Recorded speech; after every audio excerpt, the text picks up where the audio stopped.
السلام علیکم ورحمۃ اللہ وبرکاتہ۔ میں ہوں آپ کا دوست۔ امید ہے کہ آپ سب خیریت سے ہوں گے اور آپ دیکھ رہے ہیں digital expert we are together. یہاں ہم صرف معلومات ہی شیئر نہیں کرتے بلکہ قرآن و سنت کی روشنی میں ایسی باتیں پیش کرتے ہیں جو ہماری دنیا اور آخرت دونوں کو بہتر بنانے میں مددگار ثابت ہوں۔ اگر آپ دین اسلام کو آسان انداز میں سمجھنا چاہتے ہیں، اپنی زندگی میں مثبت تبدیلی لانا چاہتے ہیں اور ہر روز کچھ نیا سیکھنے کے خواہش مند ہیں تو آپ بالکل صحیح جگہ پر ہیں۔ تو آئیے بغیر وقت ضائع کیے حج کے موضوع کی جانب بڑھتے ہیں۔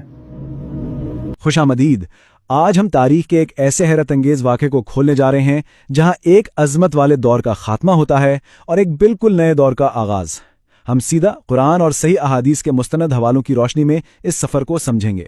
آج کا یہ موضوع صرف ایک تاریخی قصہ نہیں ہے، یہ ایمان، یقین اور سب سے بڑھ کر فتح کے بعد انسانی رویوں کا ایک بہت ہی گہرا مطالعہ ہے۔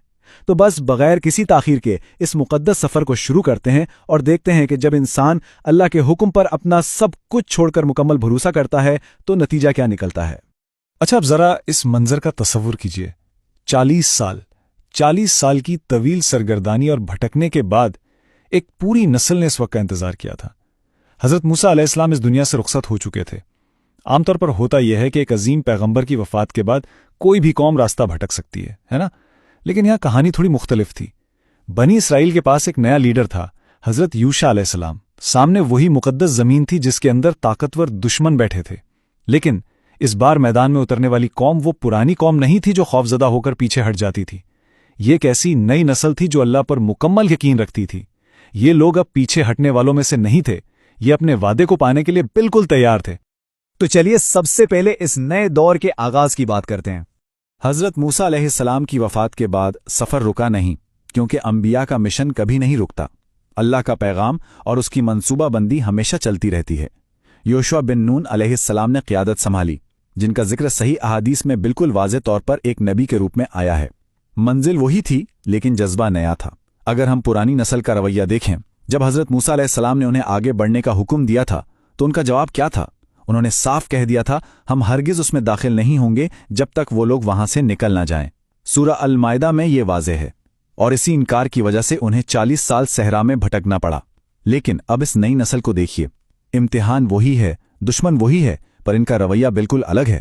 یوشع علیہ السلام نے انہیں سکھایا کہ ان کا سب سے بڑا ہتھیار ان کی تلواریں نہیں ہیں بلکہ اللہ کا وعدہ ہے۔ جب ایک پوری قوم کی ذہنیت بدلتی ہے نا، تو تاریخ کیسے بدلتی ہے، یہ اس کا ایک بہترین ثبوت ہے۔ اب آتے ہیں اس کہانی کے سب سے حیرت انگیز حصے کی طرف، یوشع علیہ السلام اور وہ عظیم معجزہ۔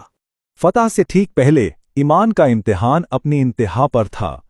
مہم شروع ہو چکی تھی، جیت بالکل قریب تھی، لیکن ایک بہت بڑی مشکل آن کھڑی ہوئی۔ وقت تیزی سے ختم ہو رہا تھا، سورج ڈھلنے والا تھا۔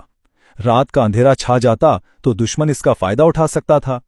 ایسے نازک ترین وقت میں ذرا سوچئے یوشع علیہ السلام نے کیا کیا۔ انہوں نے سیدھا ڈھلتے ہوئے سورج کو مخاطب کیا اور یہ عظیم الفاظ کہے، تم بھی اللہ کے حکم کے پابند ہو اور میں بھی اللہ کے حکم کا پابند ہوں۔ واو!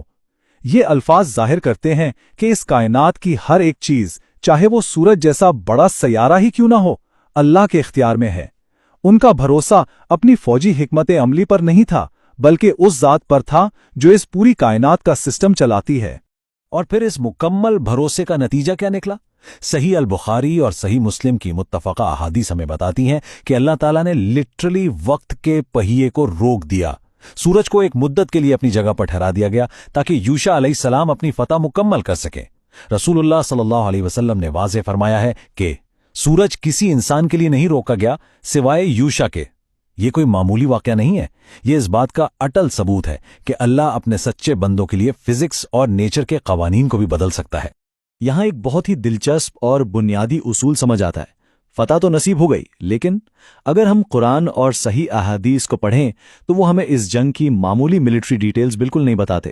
لشکروں کی ٹھیک تعداد کیا تھی، دشمن کمانڈرز کے نام کیا تھے، یہ تفصیلات مستند حوالوں میں ملتی ہی نہیں ہیں، اور اس کی ایک بہت ٹھوس وجہ ہے۔ دراصل قرآن ہمیں یہ سمجھانا چاہتا ہے کہ انسان صرف ذریعہ اور اسباب اختیار کرتا ہے، لیکن اصل نتیجہ اور اصل فتح ہمیشہ ہمیشہ اللہ کے ہاتھ میں ہوتی ہے۔